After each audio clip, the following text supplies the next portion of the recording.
Hey guys, welcome back to the 8th day of the 25 days of Kitmas. We have officially accomplished a whole entire week of Kitmas so far. I hope you guys are enjoying it. I do want to make an apology right now. I had to give my dogs bones, so every once in a while you might hear some gnawing or crunching going on. I promise you there's not ghosts in my house. Anyways, for today's video, we are going on to the face powders that I keep inside of my makeup kit. Face powders, I gotta say, are one of the trickiest things to add to your makeup kit minus foundations. You have to watch out for your formulations. You don't want anything that's too heavy on your clients. A lot of the times you have to watch out for powders that have flashback in them, and that's also a concern too. I only keep two forms of powders inside of my kit. I keep loose powders and I also keep pressed powders. However, I do not get much use out of my pressed powders. I feel like loose powders in the industry that I'm in, since I have to have people's makeup locked in and loaded for a whole entire 12+ hour day, I want it to be sweat proof, transfer proof, humidity proof, and loose powder definitely locks it in a lot better than. With that being said, these are the primary powders that I use, and these are the Huda Beauty powders. Their packaging is just a little bit inconvenient, and that's why I decided to put them all in these little containers right here and then label them right on the top, so when I put them in my makeup kit, I can easily read which one I'm grabbing. These little containers are from Amazon. I'll link them down below. And a bunch of people have asked how I get them out of these containers, and what I do is I'll just tip them up on top of itself, and then you just sprinkle out a little bit of it onto a makeup palette and then use a brush and work from there. Okay, so I'm gonna go onto Sephora's website really quickly, and then I'm gonna tell you guys a little bit about the facts of these powders. The full name of this is the Huda Beauty Easy Bake Blurring Loose Baking and Setting Powder. They do retail for $38, which I don't think is bad at all for the size that you're getting. They also do come in a smaller mini size as well. And those guys are these cute little things with a little puff. I'll put a picture up here. And those are really good travel-friendly ones. However, if you do feel like maybe you don't work on a certain skin tone as much as other skin toned, you can also consider buying the skin tones you don't use that often in mini sizes, so then you aren't wasting as much product. Oh, and those are $22. I don't know if I announced that or not. Okay, so it looks like for the regular powders, they come in 1, 2, 3, 4, 5, 6, 7, 8, 9 shades, which is a really good shade range for a loose powder.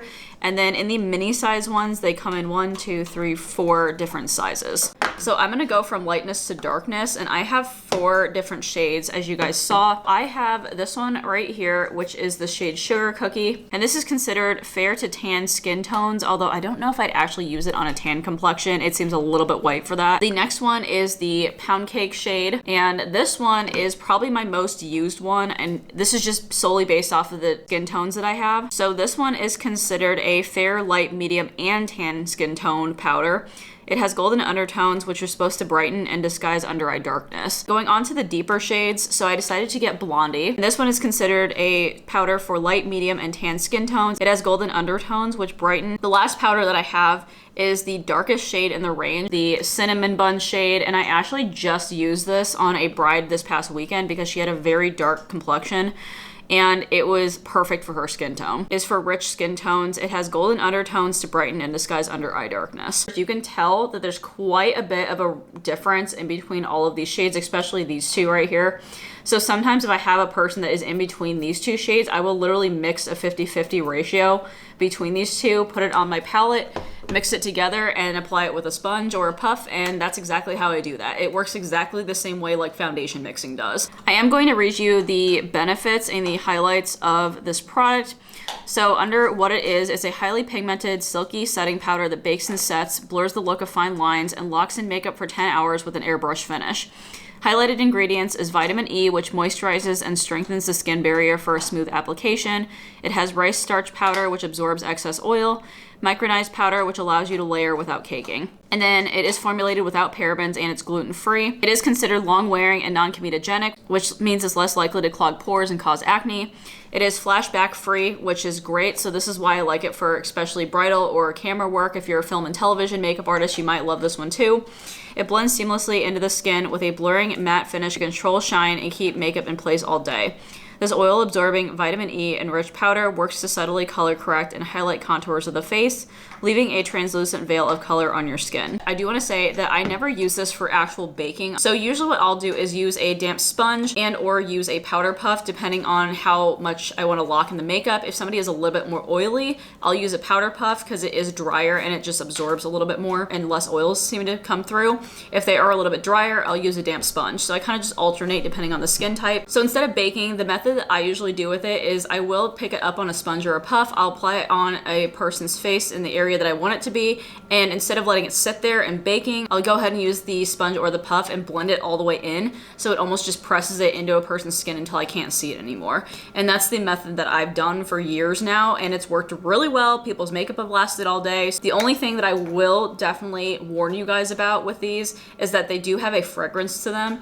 I've never had anybody that's had an allergic reaction to anything. If they tell me that they have a sensitivity to fragrances, then I will use this next powder, which I bought in travel size versions. And these are the Charlotte Tilbury Airbrush Flawless Finish powders. These are beautiful powders for people with drier skin or people that are more mature. The reason that I have them in travel size versions and not the full size ones is because I only use them to set underneath people's eyes. I do have all the colors that are available in the mini sizes. My lab is just sitting with her head on my lap right now and she's wanting me to play with her. I gotta finish this video. Look at this. Look at this. Oh, so cute. First of all, the full size Flawless Finish setting powders are a total of $48. And then the mini size versions that I have are $28. Let me go on to the description of the product. So it is an ultra fine setting powder that blurs imperfections and visibly reduces shine. It's a medium coverage, so it does add a little bit of coverage as well. It's a natural finish. It has rose wax and almond oil that helps to nourish, soften, and moisturize the skin. The light reflecting pearls are pearlescent pigments, diffuse light as it hits your face to illuminate the complexion. Going on to the colors that we have here, we have one fair, which apparently none of these have undertones or anything. So one fair is very fair to fair. Then we have two medium, which is medium to deep. Number 3 is tan to deep. And then number 4 is deep to very deep. It's not really that deep. That is it for this video. I know it was really short and sweet, but this video really wasn't that long since I only had 2 different products to show you guys. But I will be linking, of course, everything that I mentioned down below, including those little containers for the powders that I use. And yeah, if you guys have any questions, leave those in the comments down below. If you guys did enjoy this video, definitely go ahead and give me a big thumbs up, as well as also subscribing down to my channel if you guys have not already. Go ahead and turn that notification bell on as well so you don't miss the next uploads I make for the next days of Kitmas. And as always, I hope you guys are having an absolutely amazing day, and I'll talk to you guys in my next video. All right, bye.